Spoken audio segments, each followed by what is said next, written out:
want to just say hello. Hello. You'll notice throughout this presentation, I'm going to have this device. It'll be hard for you to see it at all times, but this is a communication system. And some of our students don't use the traditional way of talking to communicate. They use an AAC system. And I just want to model throughout today that this is totally easy to use in some regards. So hello. Hello. Nice to meet you. It's nice to meet everybody. Welcome. So my first thing is I want to know a little bit more about you. So I'm going to pop up a poll and I'm going to launch it to ask, what do you do? Yay. Okay, so we have a lot of classroom teachers in the house, a few special educators, some support staff, math coach or two, and some people with other roles. That's awesome. What I would give to spend most of my days with math teachers. I married one to hang out with math teachers. So I'm excited to see all of you. Today, I am going to share a website with you. I'm going to do most of the navigation during our time together, and then I'll share the link as we sort of move forward with the presentation today so that you can access it at your own time later. I always have trouble going through PowerPoint presentations later, like looking for that thing that I was trying to find and remember from that presentation I attended. So I'm trying a website today, and I would welcome your feedback if it's too hard to navigate or you're like, oh man, bring back the slides, but trying something new today. So with that, I'm going to share my screen.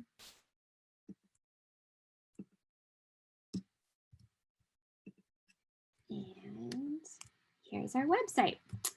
So the objective of today is for me to share a few practical ways to include all students in the general education setting. And my primary job is I work with kids that have really complex profiles or complex bodies. And it's my job to help make sure that all kids are included in their community schools to the maximum extent possible. And I have been sort of obsessed with this mission since I was a little kid. And so here we are today, and I work for the Vermont Interdisciplinary Team, and it's a team of people that make this happen. So school teams that have kids that are complicated put in requests for our support, and we help them in a variety of ways. And my sort of connection to the All Learners Network is I've been following John Tapper around for years and wishing and hoping that we could collaborate together. And so as of last year, we've been studying the way kids on the autism spectrum show their math thinking. So that's been pretty fun. So all really does mean all, and I love that John's network stands for that.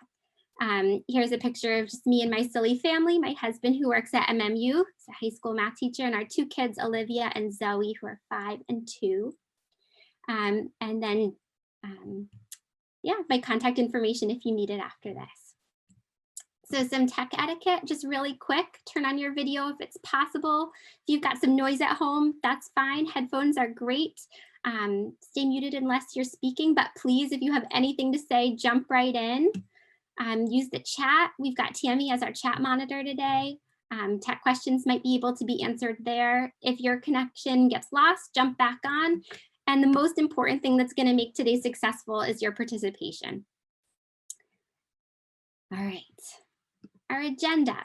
So throughout, I'm going to try to model some of the strategies that I coach other teams to do with students that are complex. So you'll notice some of my language includes information that I want you to have and then information beneath that. So it's sort of layered of what I might say when I'm working with a student.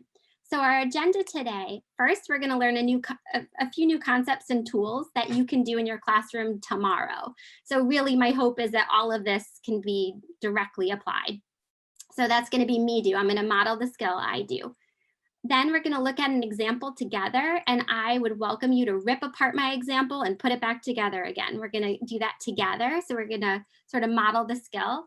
Next, we're going to use the concept of scaffolding complexity for something that's upcoming in your classroom. So I would welcome volunteers to say, hey, I'm doing this tomorrow. Let's brainstorm together.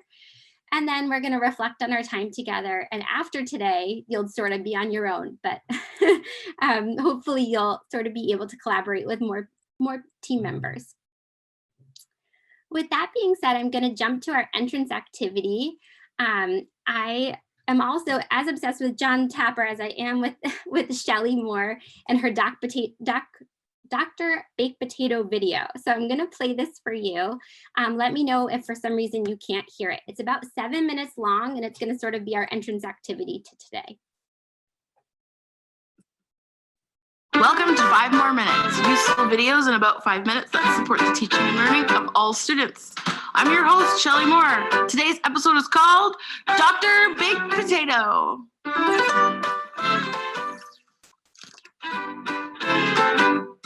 Okay, so this story is going to start out a little weird, but just stay with me, okay?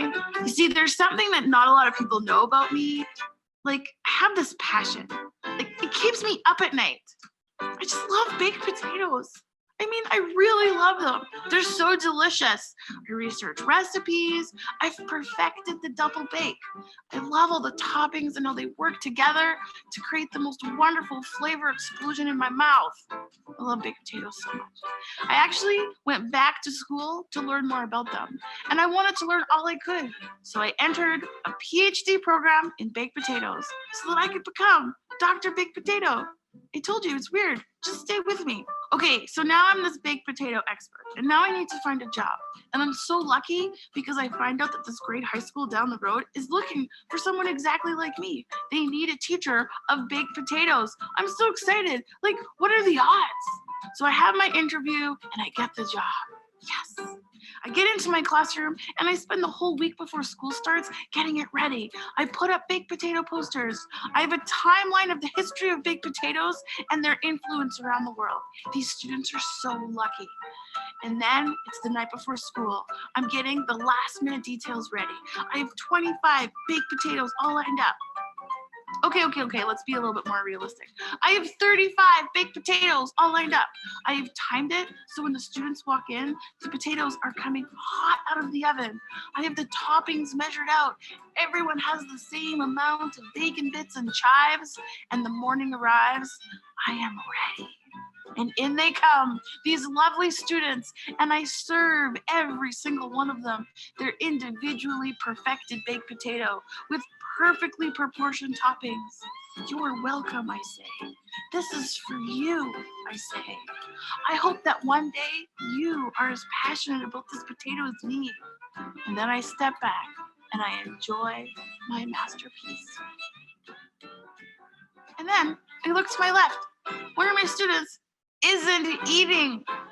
Why aren't you eating? This is a work of art. What is wrong? And you know what they say to me? I don't eat meat. He doesn't eat meat. What do you mean you don't eat meat? Excuse me. Hi, yeah, Dr. Baked Potato here. Yeah. So I have a student who doesn't eat meat in my class. So do you have any like bacon bit EAs who can come down and like pick the bacon bits? No, I can't. I'm teaching. Well, just anyone then. They don't have to be a bacon bit specialist. Just anyone will do. Okay, hurry. They're coming, I say. Just wait. And then I look to my right. Now there's an entire table of students who are eating. Why aren't you eating your potato, I say? You know what they said? We don't eat dairy today. We don't eat dairy today. You've got to be kidding me. Hold on, just excuse me. Hi, yeah, me again. Yeah. Okay, so now I have this gaggle. Can I just send them to you and you can help them take the butter off their potatoes? No, I can't. I'm teaching. What do you mean you're busy? What do you even do down there all day? End scene. First of all, our EAs have better things to do than pick off bacon bits from an already served baked potato. And second, do you know how hard it is to take melted butter off of a hot potato? This is what we're doing to our support teams. It is exhausting for everybody, and it isn't effective or efficient. And you know those kids who are waiting for their retrofit supports, you know what they're doing? They're throwing their potatoes at the people who are trying to eat.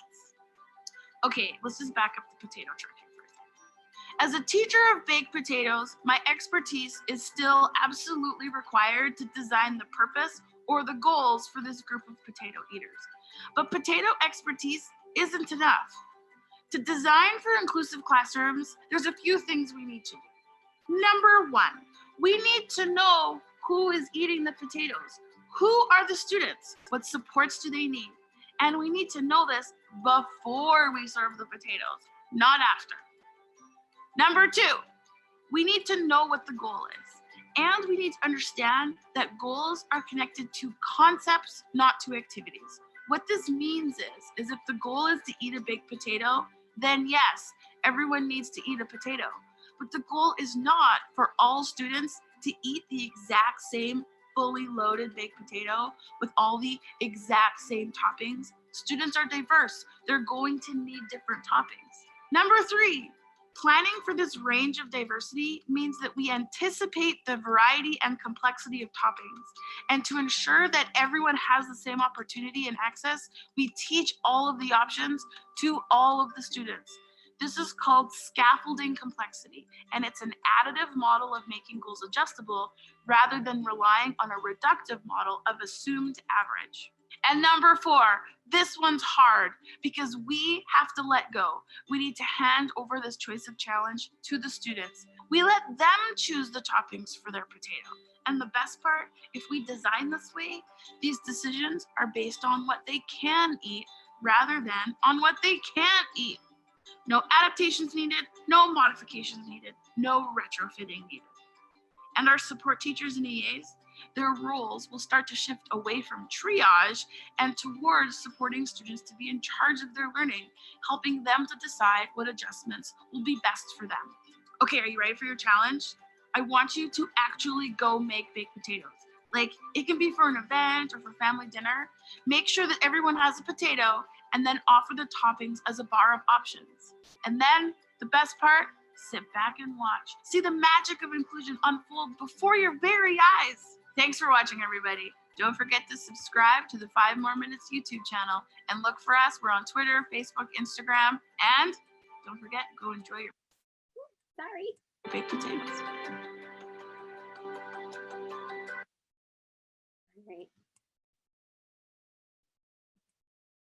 So coming back to you guys, and I'm gonna ask question. What did you think? You can use the chat box, you can talk out loud, whatever you want to add. We're a small enough group that feel free to sort of unmute yourselves and just share your impression. Jackie, this is Tammy Myers.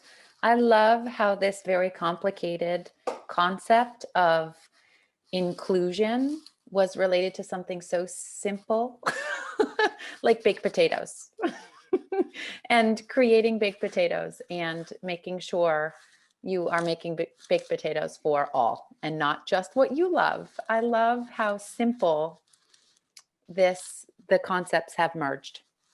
That was great.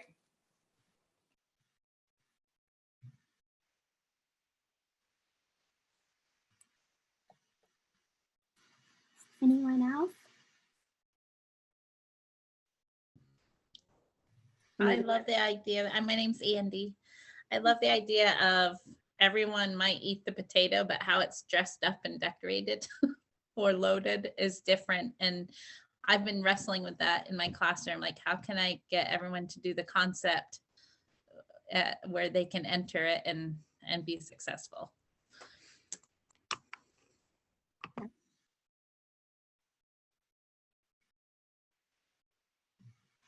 All right, I'm going to try to move us along to how. So I'm going to screen share again and see if I can move that. Well, hold on, I'm going to go to my chat for a second. She made the concept of teaching different types of students so easy. I know it's not that easy in real life, but I love the metaphor to get us going. All right, I'm going to go back to my website here.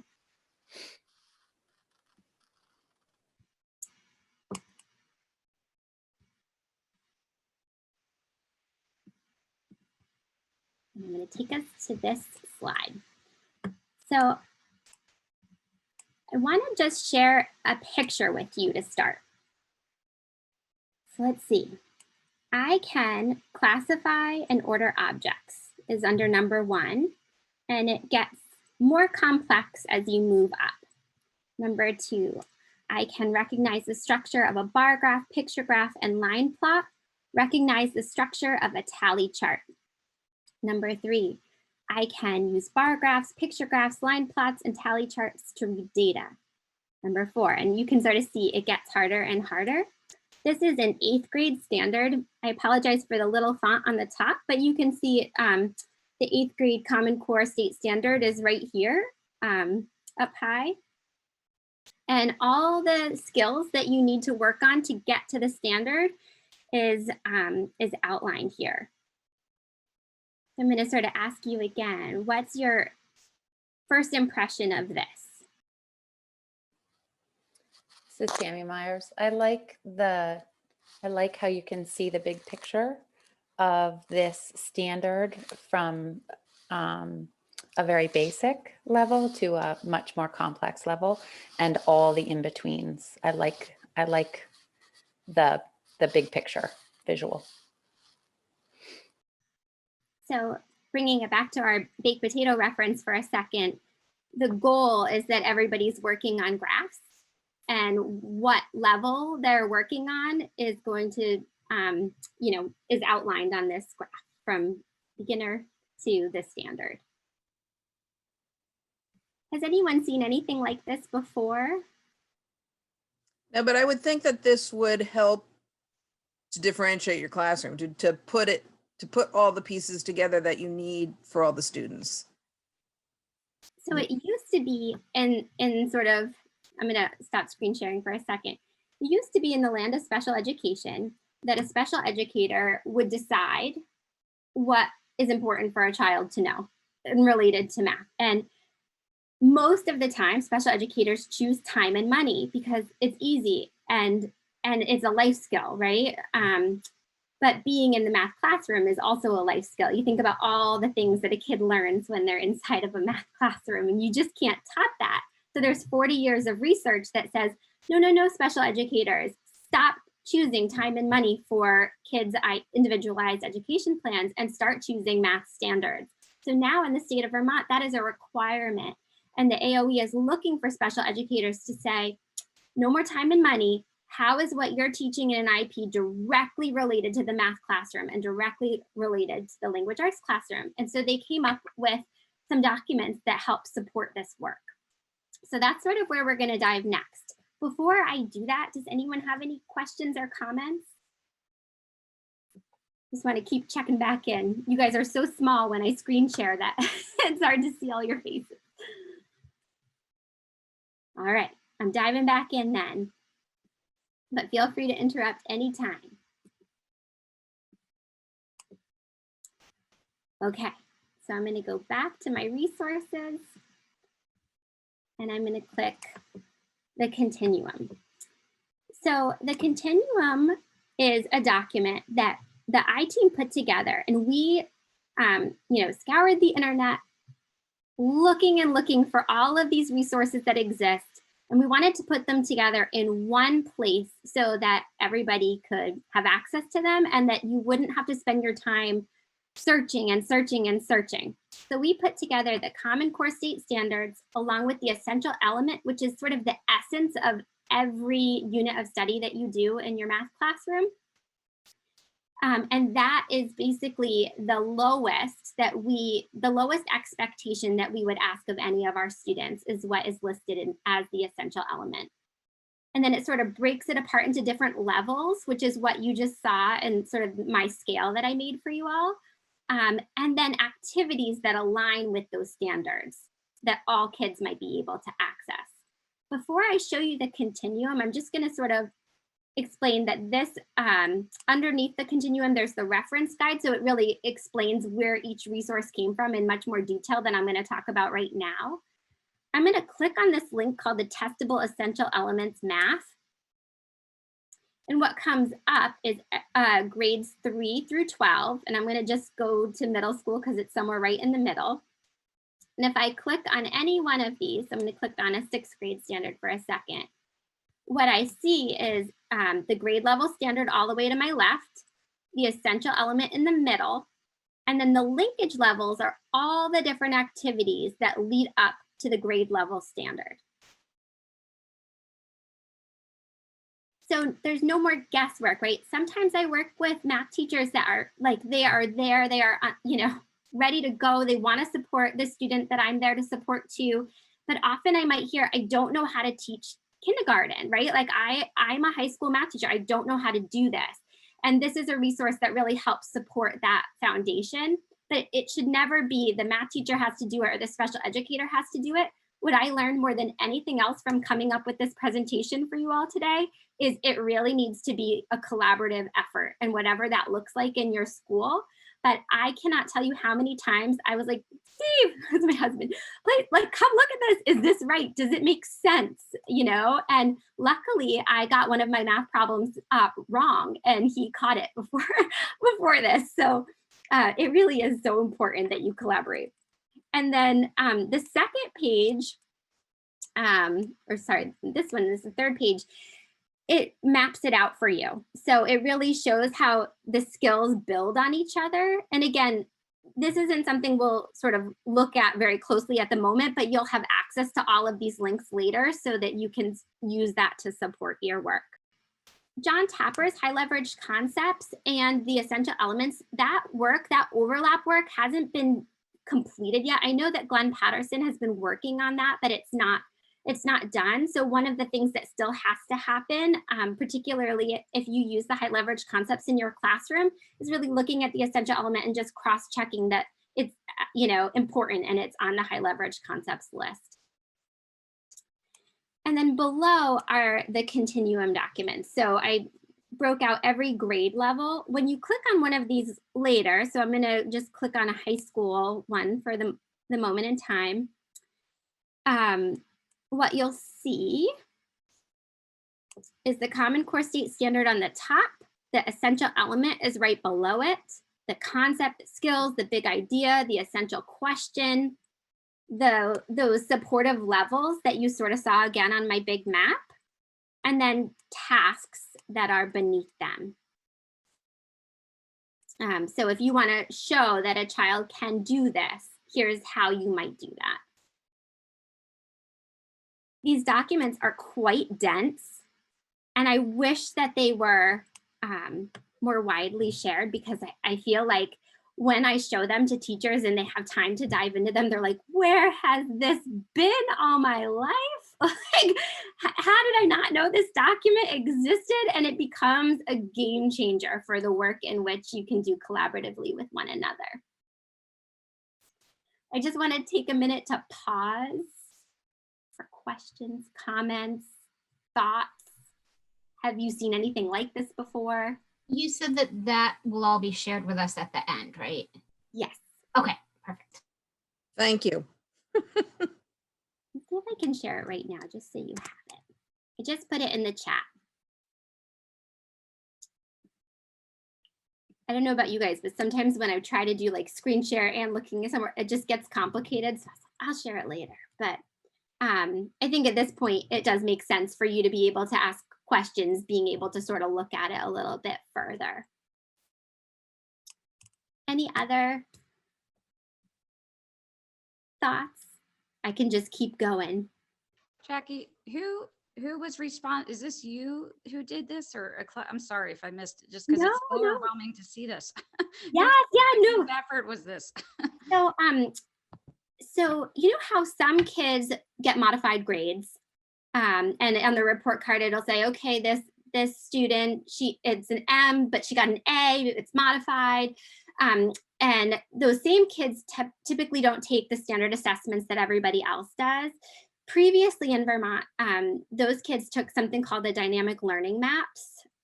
And it was sort of an online test that the students took relatively around the same time as their same age peers. The people for dynamic learning maps are the people who made the essential elements. Dynamic learning maps was very costly, and so our state decided to go a different route, which I think, I don't know, some of the other IT members did. I'm not sure if we've made a decision about what we're going with yet or not. Not important for this conversation. Anyways, but the dynamic learning maps are the people who made the essential elements. However, there was still so many floating documents from different states and different places that would be really helpful. So Maureen Nevers, who is our augmentative communication specialist, helped to take all of those documents. It was like a labor of love and put them together into one place. So a colleague of mine made the Continuum. But the essential elements were made with, lots and lots of educators working collaboratively to make those standards.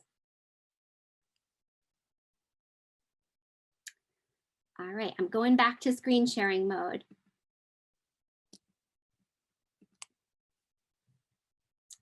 All right. So how many people are using proficiencies and not Common Core state standards in their work anymore? That's one of the challenges of my work. I'm in about 30 different schools.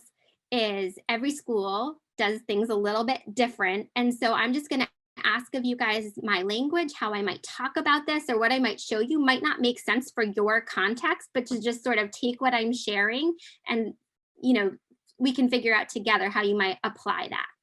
So one of the challenges that I find for the students that I support around proficiencies is that by setting a target that is labeled you're proficient or you're not, can be a little stigmatizing for the students that I support. So this is an example of saying what is attainable or what is proficient for this particular student. So I just created another sort of graphic saying it's an 8th grade standard that's working on formulas of volumes and cones and cylinders and spheres. And here's sort of the scale to get there. And I put a check mark where I thought that student could reasonably attain given some pre-teaching experiences. So sort of my version of a proficiency document for a child with complex needs.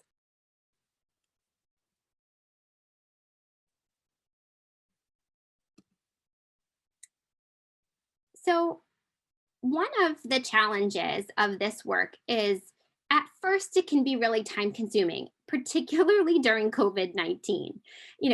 I watch my husband be awake most nights until 11:30 or 12, trying to lesson plan for the next day with some kids hybrid and some kids in person and just the complexities of COVID-19 I can't pretend to totally understand as a classroom teacher. So thinking about really quick, easy ways to communicate and collaborate using something as simple as Google Docs and just sort of sharing information so that you can co-plan together without necessarily needing to meet. And I've been supporting teams in doing that work this year and really those initial meetings and just figuring out how to work together, special educator or other specialists. So some of my students have big teams, 15, 16, 17 people, including consultants from vision and hearing consultants that all can work together to make education more seamless for these kids. Knowing that classroom teachers don't necessarily have the time, I wanted to share some lesson planning options that might be helpful in your work. So one of the things that we like to do on iTeam is something called the 5 steps. And it's just sort of a checks and balances. So what are my targets? What are my outcomes from this lesson? How am I going to teach it? What materials might I need? How am I going to know that the student has learned? And what do we need to do in advance of the lesson to make sure that we have all the materials we need during the lesson itself?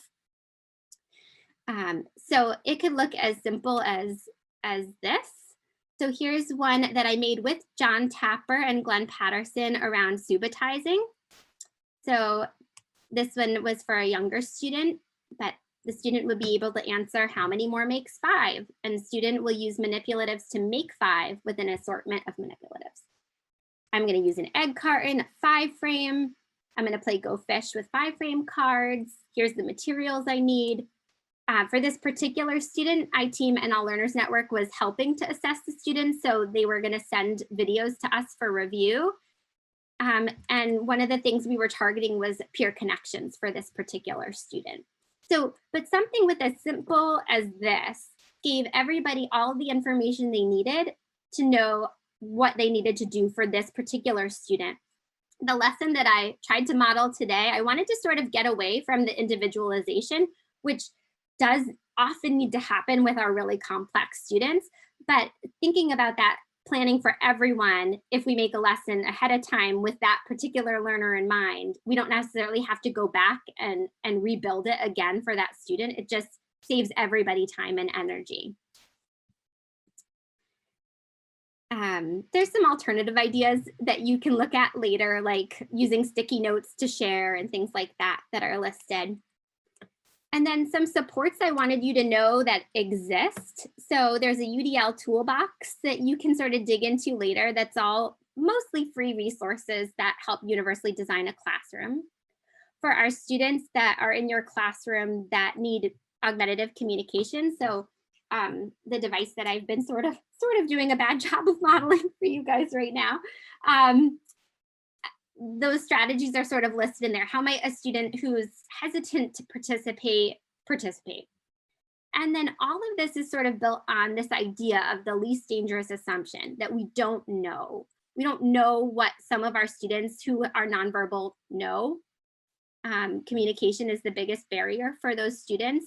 And if we assume that they don't know and 12 years go by and we realize that they do, that was a pretty dangerous assumption that we made versus putting them in the classroom and hoping that they are learning and gaining information and that we're not making them have any prerequisite skills to be in the classroom and then learn later, oh, you know, they didn't get all of that is sort of the least dangerous of those two options. And then just on the bottom, a little reminder that there's so many things that you're working on in a math classroom. So 9 executive functioning skills that we use in mathematics. So part of the reason that all students are in the math classroom is not just to learn math.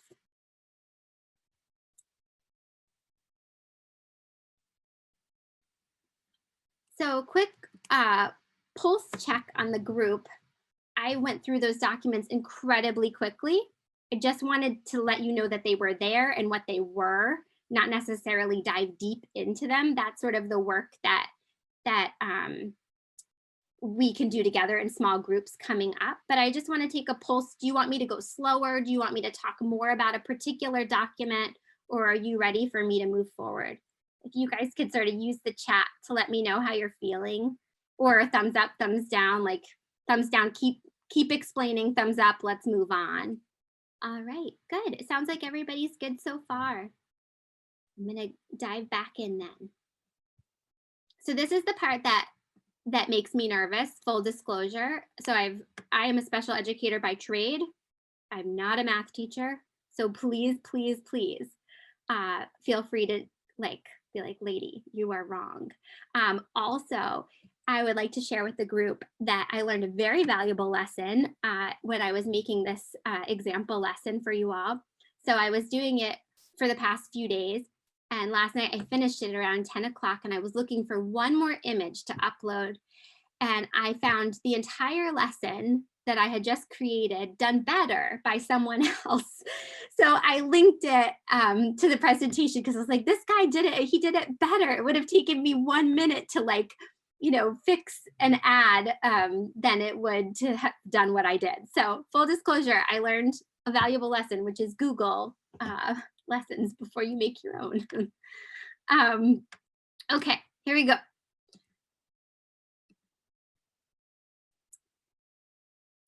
So going back to resources and going to my example. So I picked distance time story graphs, not for any other reason than sometimes, given all of the documents that I just shared with you, it still says not applicable. So it'll have like the state standard, and then on the essential element side, it'll just say not applicable, which is a pet peeve of mine because we can make anything applicable, in my humble opinion. So I intentionally picked this one because I wanted to show like, okay, well, what happens when all of these great resources fail you and nothing is listed there? So I tried to sort of make a harder one for myself. So here we are with distance time story graphs, and here is the Common Core State Standard, and listed under the essential element is NA. Okay, what do I do? So I'm going to take you to my 5 steps. lesson here. So just a few codes. So I tried to give you information that says access point. The access point with the little asterisk is when I'm talking about a student that has been identified as having a complex need. And a plus sign is sort of beyond targeted instruction. Again, I am not a gifted and talented teacher, so please interrupt with other ideas and suggestions. We can make this even better together. So what do I hope that kids learn from doing story graphs? I hope that they learn that they'll be able to show understanding of distance time story graphs, that they'll be able to match a given story graph to a multiple choice story element. So an extension would be that students would be able to make their own story graph or extend the story graph with more segments of their own creation. So my little star indicates for a child with complex needs that they're going to be able to navigate within their AAC system to the words stop, fast, slow, same, and different.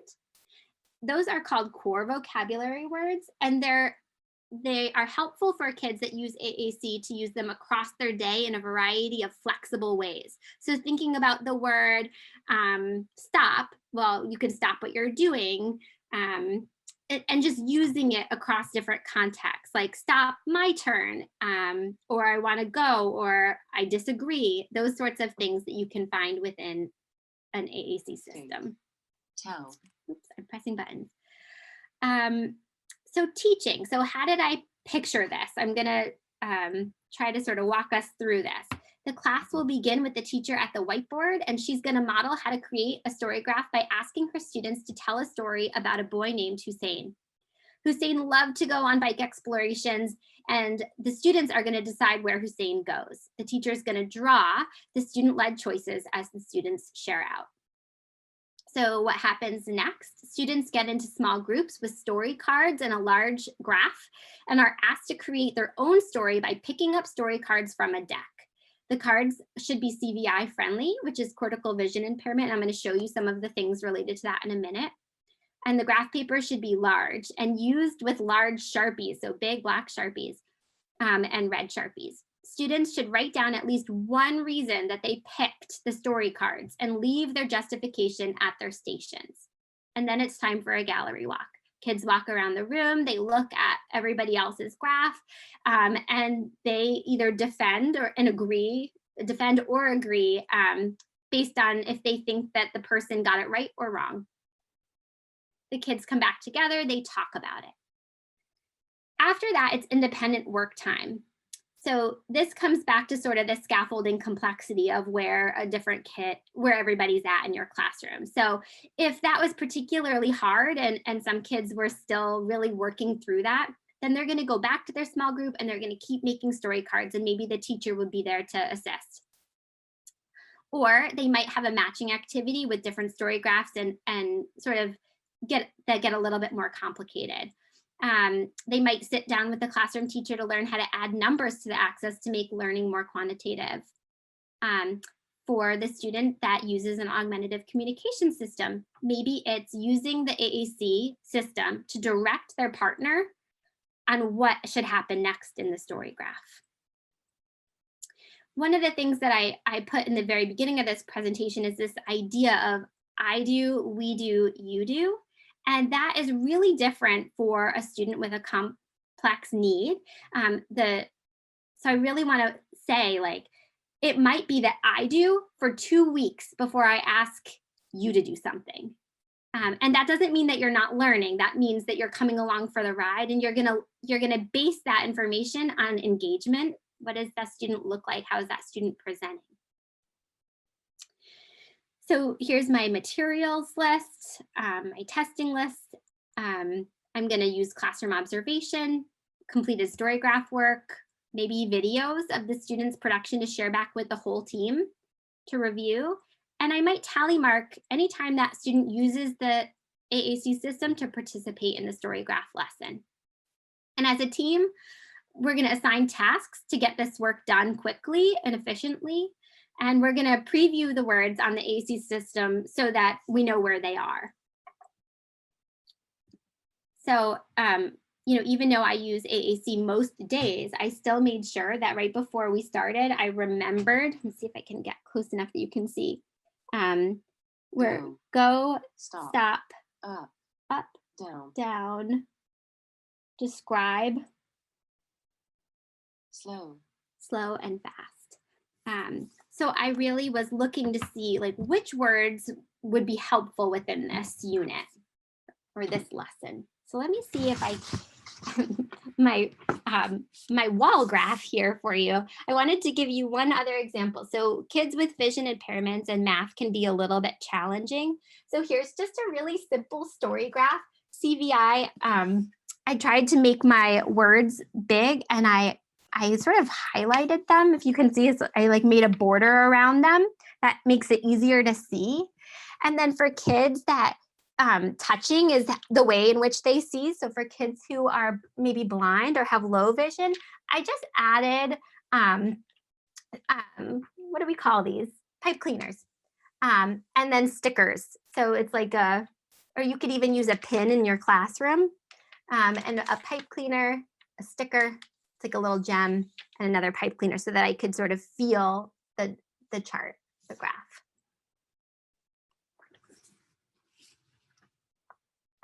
All right, math teachers, make this better. Any suggestions? What do you do in your classrooms?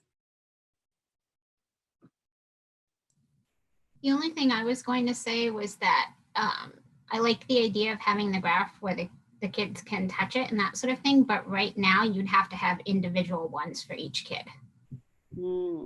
Which would a gallery walk still be possible if they? No. Okay. Or at least not in my district. Okay.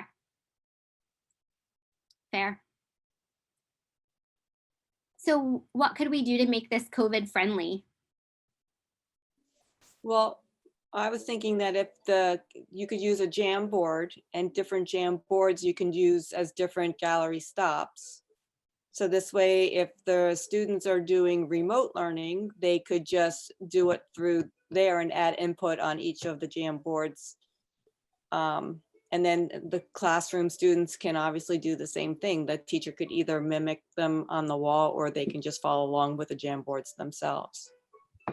Awesome. Slides could work too if Jamboards are new to people. What did you say? Was that Melinda? Yeah, sorry. Slides could work just as well as I think it's Jamboards. We did that in an earlier session where we all posted our work on a slide. Yeah. I also wonder about Padlet. If it'd be possible to sort of make your drawing in Padlet and then you could comment on it there. I'll show you Padlet later.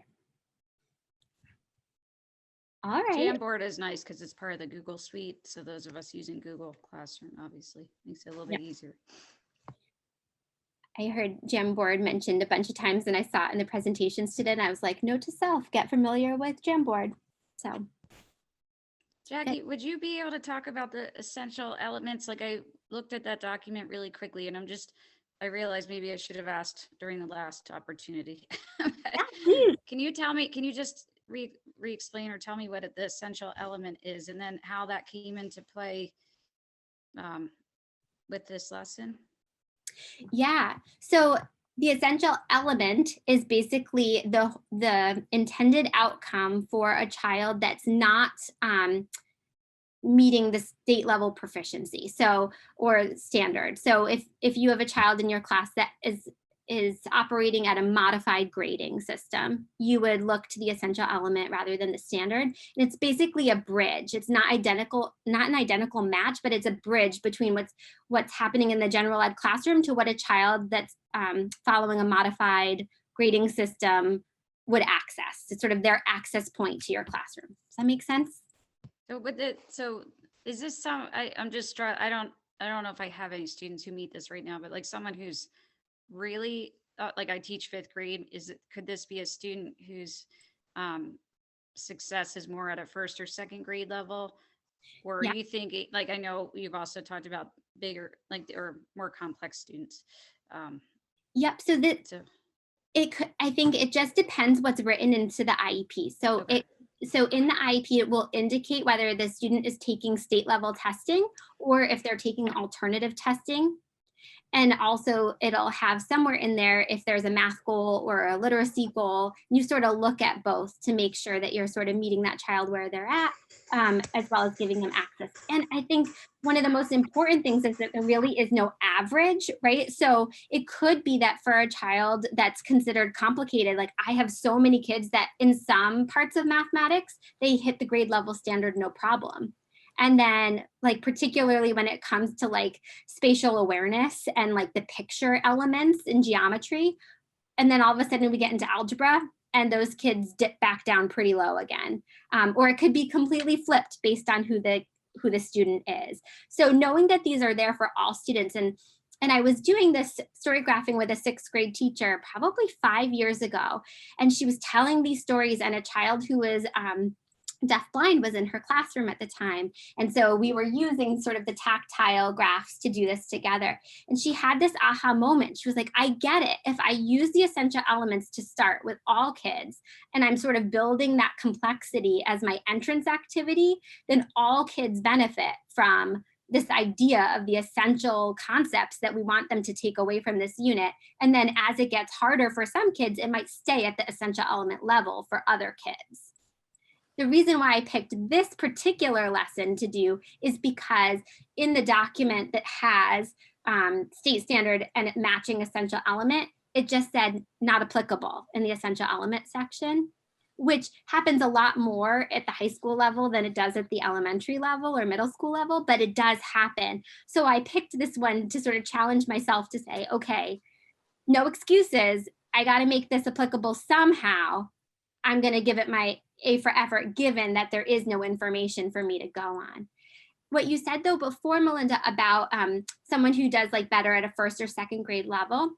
So we used to, as special educators, write into an IEP, like we'd look down at kindergarten, 1st grade, and we would pick a standard from down there and say, okay, like everyone else is working on, distant story graphs, but this kid's gonna work on counting by 5s.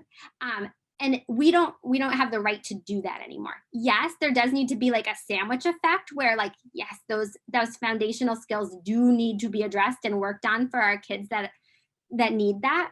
But also, just like our presenter this morning said, there is no prerequisite for being in a classroom and having access to that content. So we're finding sort of those access points where that child can also, participate within the general ed setting successfully. Does that answer your question? Anything else? Any other thoughts? Talking about math, you guys, has been a labor of love and something that I have learned to embrace. I was one of those kids in school that was like, math, let me go the other way. And now I'm learning to sort of like dig my heels in and enjoy the learning process of math. I think thanks to John Tapper. Okay, so 107, we're doing good on time. So does anyone have something that's coming up in your classroom? We're a pretty small group, so I don't feel like we need to sort of break out further. But does anyone have anything that's coming up that we might be able to brainstorm together as a group using some of these documents? And it could be as simple as like, I know in 2 weeks from now, I'm doing this thing. And then I can help sort of go through the document and you can help me find it and we can play it from there. Melinda. And if other people have other ideas, I'm in the midst of doing some building concepts with fractions with 5th graders, and we're doing equivalence, which is a tough one, I think. And that will be moving into addition, subtraction of fractions. But right now we're doing equivalence and it's hard. All right, so I'm going to screen share. And I'm going to go back to my Continuum document. So that's under resources, the Continuum. And I'm going to go down to 5th grade. Is that what you said? 5th grade? Now, I included in here, just for reference, the language arts ones as well as the math ones, because there are some special educators in the house that probably, when they see one, they're like, can I please have the other? And unfortunately, math is second, so you might want to close your eyes for just 1 second. I'm going to scroll. Jackie, it's page 55. Oh, page 55. Okay. I'm not sure I know how to get there faster. I think just scroll down, but at least we can Yeah, there we'll we go. know when to stop. We're going. Close your eyes. Now, for something like this, fraction equivalence is something they do at the 4th grade. Like, we're building off of that in 5th grade. Do you recommend going back, or is this document meant to do that for me? Yeah, so there is no more going back. Okay. So now when we write IEP goals, when we talk about kids and access to the classroom, this is your starting and end point. Okay. So is there a particular student in mind that might not be at grade level in your class that you can think of? Without sharing names or anything, but yeah, there's. And what might sort of supports be helpful for that child that you know of?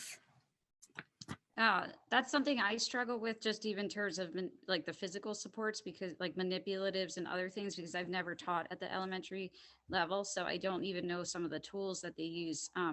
We certainly do a lot of model drawing, but I have no experience with, Cuisinart rods, or I don't even know what else is used to be honest. I'm going to be really honest. Oh, that's good. I am a middle school, high school trained teacher.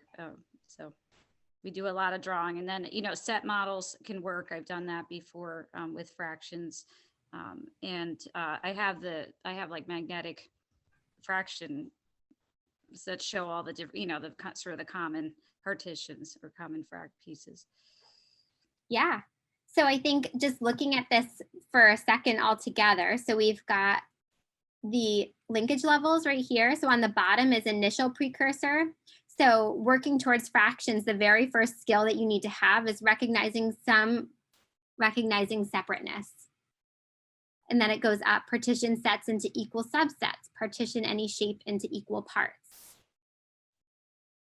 And it just sort of gets harder from there. So it goes all the way up past the standard. And you've got your big idea, your skills, your concepts. I'm wondering, some of the other math teachers in the house, where might you start with this?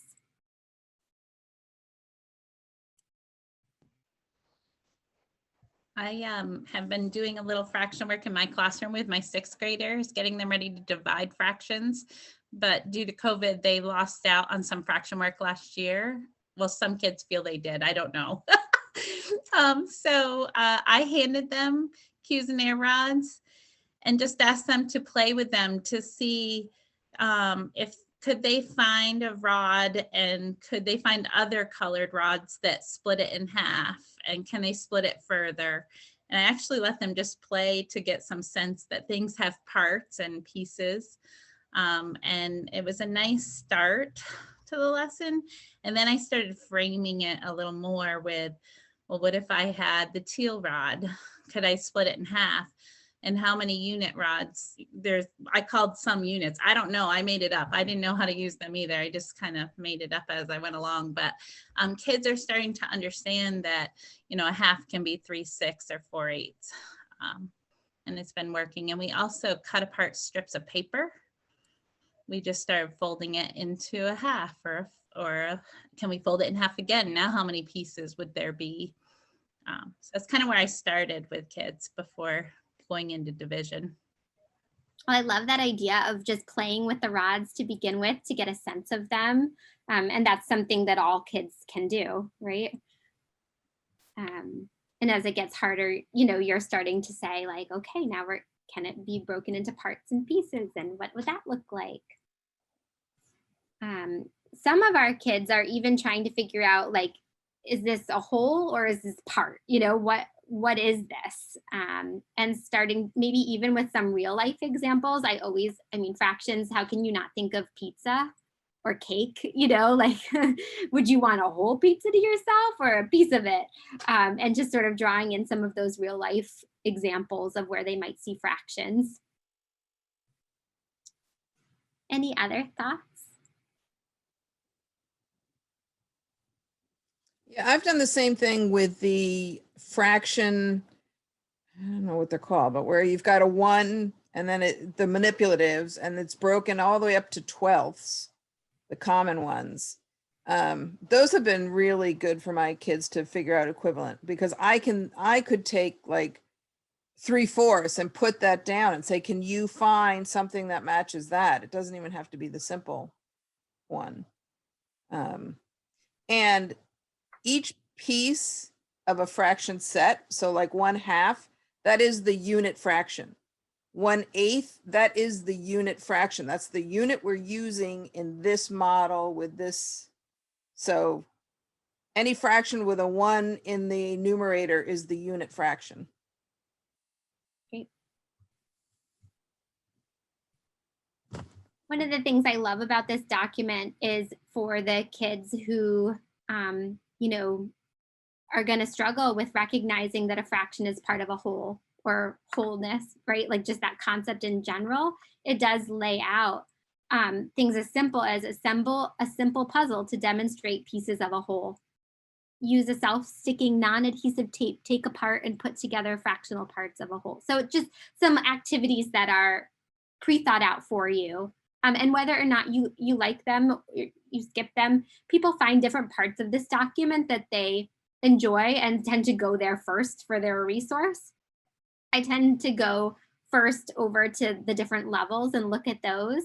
And then if I really can't wrap my head around it, I feel like sometimes as a non-math person, looking down at those level tasks help me figure out what am I going for with this task or this concept.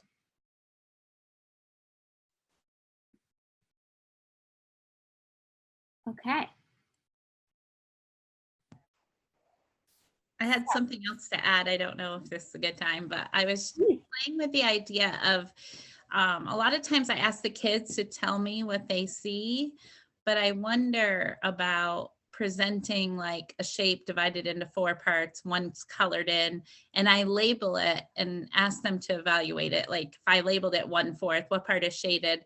Or if I labeled it wrong and said, what do you guys think? You know, did this person label this picture right? And why do you think? I don't know. I was just playing with that idea of, besides when you get, you know, after you play with some shapes and cut them apart, if they would see it differently, or if you show them 1/3 and then you cut all the thirds and show them 2/6 and it's the same amount of piece, and just start getting them to pretend they're the teacher and see what the work looks like, if that would help them get it. I think anytime that they have to talk about their thinking, it always seems to help, right? And a good one with that too is also to divide the shape, like you were using fourths, divide the shape into fourths, but don't make them equal sizes. So they have to tell you why it's not 1/4. Well, it's not 1/4 because the pieces are not equal. That sort of thing. I also did one of the workshops offered on launches at the beginning of lessons. And there's one launch of which one doesn't belong. And there's 4 different pictures. And one of the examples was with a fraction, and some of the fractions, there were missing parts. They were different sizes, different shapes, different colors. And you just had a class discussion about it. So someone who doesn't know anything about fractions could just say, oh, that top right one is a different color, and they'd be able to participate, where some could be like, well, all the shapes are split into fourths, except for that one that's split into thirds. And there's so many different entry points. There's a really good website that has them all pre-made for you too. So that's a great way to bring in the whole class discussion and like start talking about fractions. Would you mind sharing that website in our chat? Yeah, I can do If you that. can get a hold of it, that'd be awesome. Shauna, I just shared it because that's I have that linked. I use it for warm-ups all the time, and I've tried making my own too. And it's also a great extension to have kids make their own, because they can copy and paste images so easily off the, you know, but they still have to think about why they're creating one. Thanks. And I've used it in 1st grade and 3rd grade, and like you can really use it across the board. Thanks. So I'm going to, in the chat, I'm going to relink the Google site that we're all at, and I'm going to take us to the last page of the site for a second.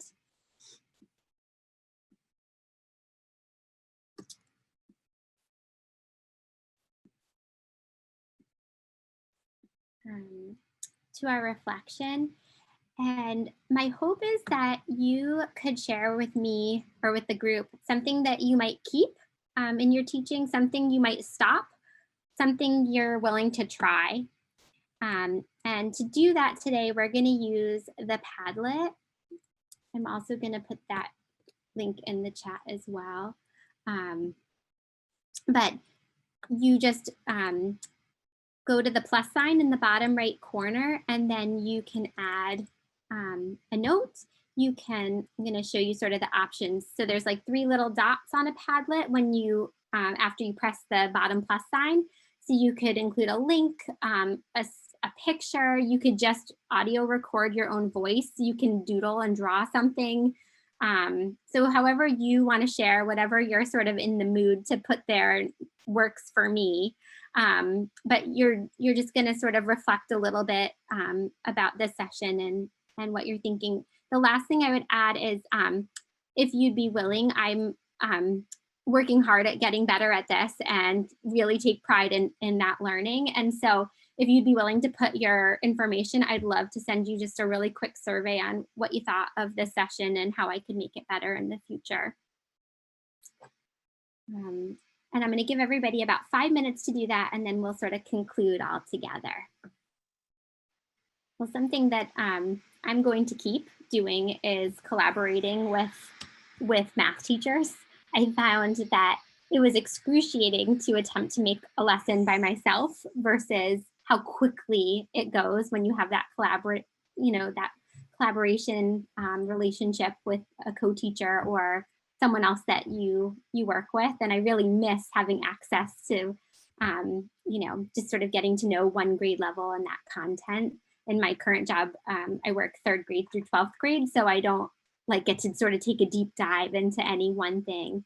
So it was really helpful to have my husband around to just bounce ideas off of.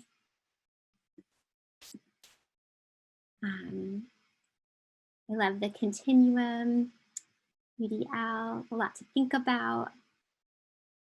Yeah, well, thank you guys so much for joining me today. I really appreciate it. I know that I threw a lot of information at you. I made that website with the hopes that it would be helpful to you in your work and in your collaborative relationships at your schools. If you have any questions or you're like, I just need more information, or I'd love to spend 10 minutes with you to just sort of flesh something out, on my website is my contact information. Please feel free to reach out anytime. My mission in life truly is help all kids be included. And I love that there's so many math teachers here that I have the potential to collaborate with. So thank you guys so much. And I wish you a really happy rest of your day.